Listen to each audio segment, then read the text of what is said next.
मैं बहुजन समाज पार्टी का जिला अध्यक्ष था। कुछ मुकदमे में फंसाने की साजिश हो गई थी।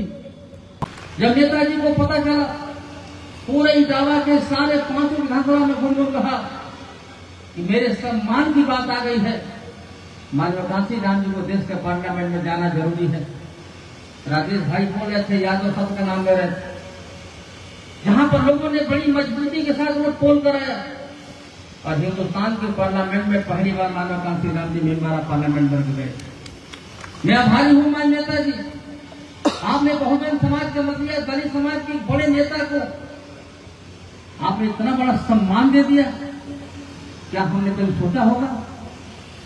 और वहीं शायद आपने बहुत पुराने लोग बैठे हैं समाजवादी पार्टी के लोग, जहां तक मेरे संज्ञान में है, माननीय कांसी राम साहब ने कहा नेताजी से कि दूसरे का अधिक आने से कोई मतलब नहीं है।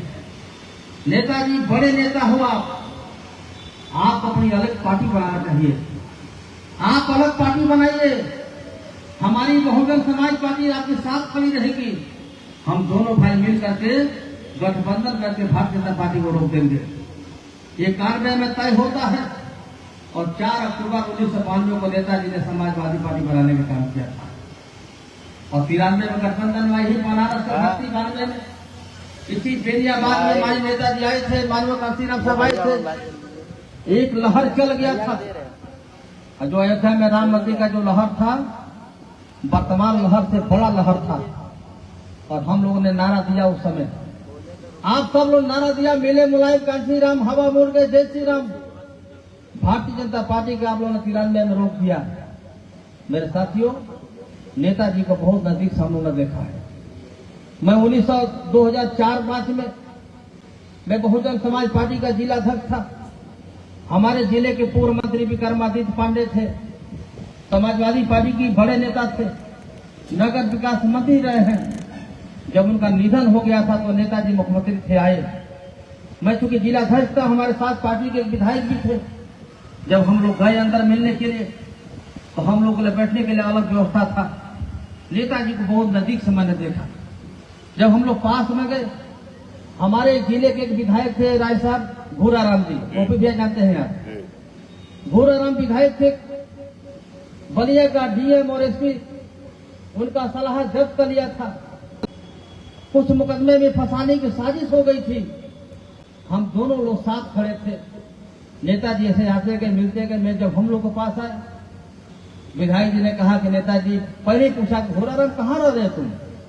जो मैंने प्यार देखा, वो पार्टी नहीं देखते थे, क्या किस पार्टी के नेता हो, किस पार्टी के विधायक हो, मैंने देखा, मैंने देखे। बोले घोराराम तुम कहाँ रह रहे हो? अच्छा, ज्यादा डर गए हो क्या तुम? कहा नेताजी, असलहा मेरा जब्त हो गया, प्रशासन मुझे फर्जी मुकदमे में फंसाना चाहते। उन्होंने कहा, अरे कौन परेशान कर रहा है इनको? वही डीएमएसपी बगल में खड़े थे, क्यों परेशान करते हैं इसको? मत करना परेशान। उन्होंने कहा, ये हमारी पार्टी के जिला अध्यक्ष है। मैंने पैर छू को प्रणाम किया। मैं बहुत नजदीक से जो भाव देखा, उन्होंने कहा, जाते समय कहा कि लखनऊ आना। हम लोग बड़ा डरते थे बहन जी से, क्योंकि मैं पार्टी का जिला अध्यक्ष था और वो विधायक थे। नेताजी ने बुला दिया था। डेढ़ वहां से जाने के बाद हमारे जिले के प्रमुख सचिव थे, उनका टेलीफोन आया कि नेताजी ने बुलाया है। हम लोग गए। हम तो जान नहीं रहे थे डर के मारे कि बहन जी को पता चलेगा मुझे पार्टी से निकाल देंगे। हमने कहा विधायक जी आप जाइए, आपका काम है, आपको बुलाए हैं। बोले नहीं चलिए आप। मैं भी साथ में गया। नेताजी बारहमगे में आकर निकल खड़े हो गए, जाना था उनको। बोले कागज लाए?